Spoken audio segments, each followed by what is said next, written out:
Hoy vamos a hablar de los mayas, pero, a ver, vamos a olvidarnos por un momento de lo que creemos saber, de las típicas imágenes de pirámides y calendarios.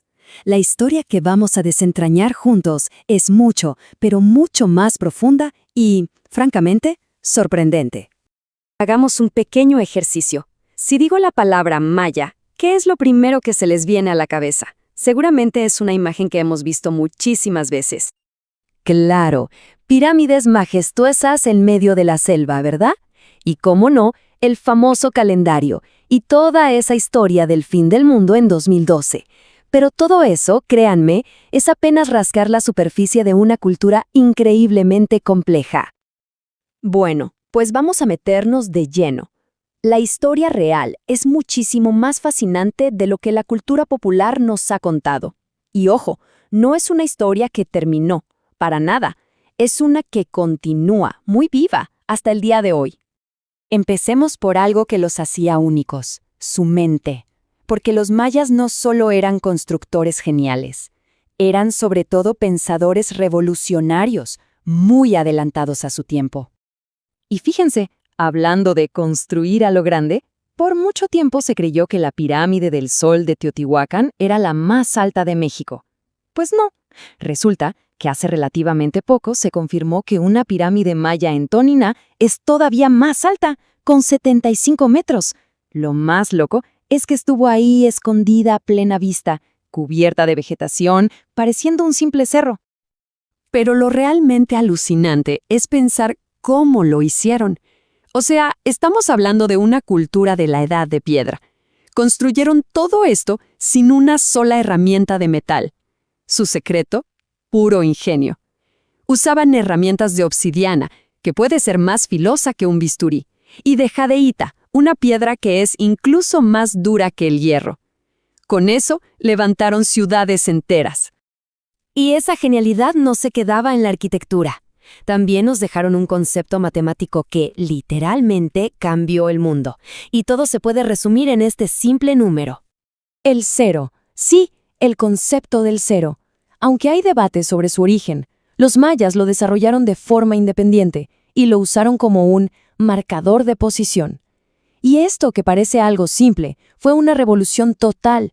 Les permitió hacer cálculos astronómicos con una precisión, simplemente asombrosa para la época. Ahora, por siglos, su escritura fue un completo misterio. Los expertos pensaban que sus jeroglíficos hablaban solo de dioses, de planetas, del cosmos, hasta que un descubrimiento lo cambió absolutamente todo. Resulta que una arquitecta rusa, Tatiana Proskuriakov, se dio cuenta de algo increíble. En 1960, demostró que esos glifos no eran solo astronomía. No, eran historia pura y dura. Contaban las vidas, las guerras, los nacimientos y las muertes de sus gobernantes. De un día para otro, esas piedras dejaron de ser mudas y empezaron a contarnos historias de gente de carne y hueso. Muy bien, ya vimos su lado intelectual, pero ¿cómo vivían? ¿Cómo era su día a día?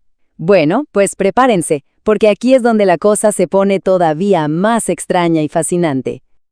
Pensemos en algo como el chocolate. Pues bien, los mayas fueron pioneros en procesar el cacao. Pero ojo, su bebida no tenía nada que ver con una tableta de chocolate dulce. La de ellos era una bebida espumosa, amarga y a menudo picante. Le ponían chiles, miel, harina de maíz. Era más bien una bebida energética sagrada, usada en ceremonias importantes. Y sus conceptos de belleza eran, digamos que muy particulares.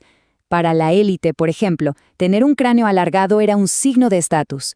¿Cómo lo lograban? Le entablillaban la cabeza a los bebés. Y no solo eso, también consideraban atractivos los ojos viscos y se afilaban los dientes, a veces incrustándose piedras preciosas como el jade. Definitivamente otra visión de la estética. ¿Y qué me dicen de sus deportes? El más conocido es el juego de pelota. Imaginen esto, una pelota de caucho macizo que pesaba hasta 3 kilos, y el objetivo era meterla en un aro de piedra altísimo, a veces a 6 metros del suelo, pero sin usar ni las manos ni los pies. Solo podían pegarle con las caderas, los codos o las rodillas. Era un deporte brutal, Y mucho más que eso, era un ritual que representaba la lucha cósmica entre la vida y la muerte. Justamente, esa conexión entre la vida y la muerte era central en su mundo. Y esto nos lleva a un aspecto mucho más oscuro, incluso brutal de su cultura. Este número que vemos en pantalla nos habla de una de sus prácticas más inquietantes. En el famoso cenote sagrado de Chichén Itzá, se han estudiado los restos humanos encontrados en el fondo.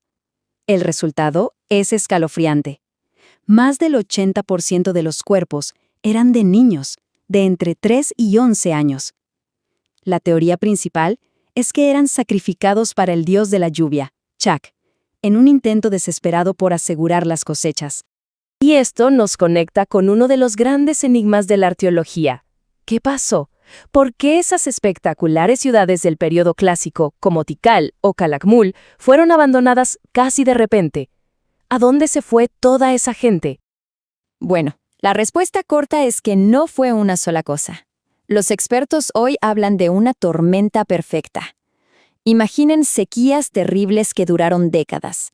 A eso súmenle que las ciudades estaban superpobladas, los recursos se agotaban y, por si fuera poco, había guerras constantes entre ciudades-estado.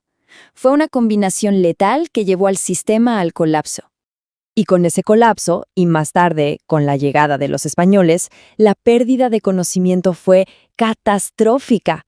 Los mayas escribieron miles de libros, de códices, donde registraron su ciencia, su historia, su mitología. ¿Saben cuántos sobrevivieron a la conquista? Este número. Sí, solo 3. Casi todos fueron quemados por los conquistadores españoles, que los consideraban obra del diablo. Hay una crónica de un fraile, Diego de Landa, que participó en estas quemas y él mismo escribió que los mayas sentían una pena y dolor asombrosos al ver cómo su historia se convertía en cenizas. Una verdadera tragedia cultural. Pero, y este es un pero muy importante, aquí es donde la idea de una civilización perdida está completamente equivocada. Que sus grandes ciudades colapsaran no significó ni de cerca el fin del pueblo maya. La prueba es contundente. Hoy, millones de personas de ascendencia maya viven en Centroamérica. Fíjense en Guatemala, son casi el 40% de la población total. Y en México, cientos de miles todavía hablan lenguas mayas. Su cultura no desapareció, evolucionó y sigue muy viva. Y no solo la gente sigue aquí. La historia de sus ancestros tampoco está cerrada.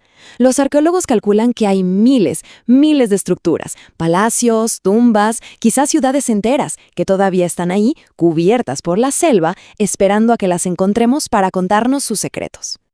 Así que, la próxima vez que pensemos en los mayas, no nos quedemos solo con la imagen de las ruinas. Pensemos en una cultura de ingenieros brillantes, de astrónomos precisos y, sobre todo, de sobrevivientes. Su historia no es un final, es una continuación, y nos deja con una pregunta fascinante. Con tanto todavía por descubrir, ¿qué otros secretos increíbles nos esperan bajo esa selva?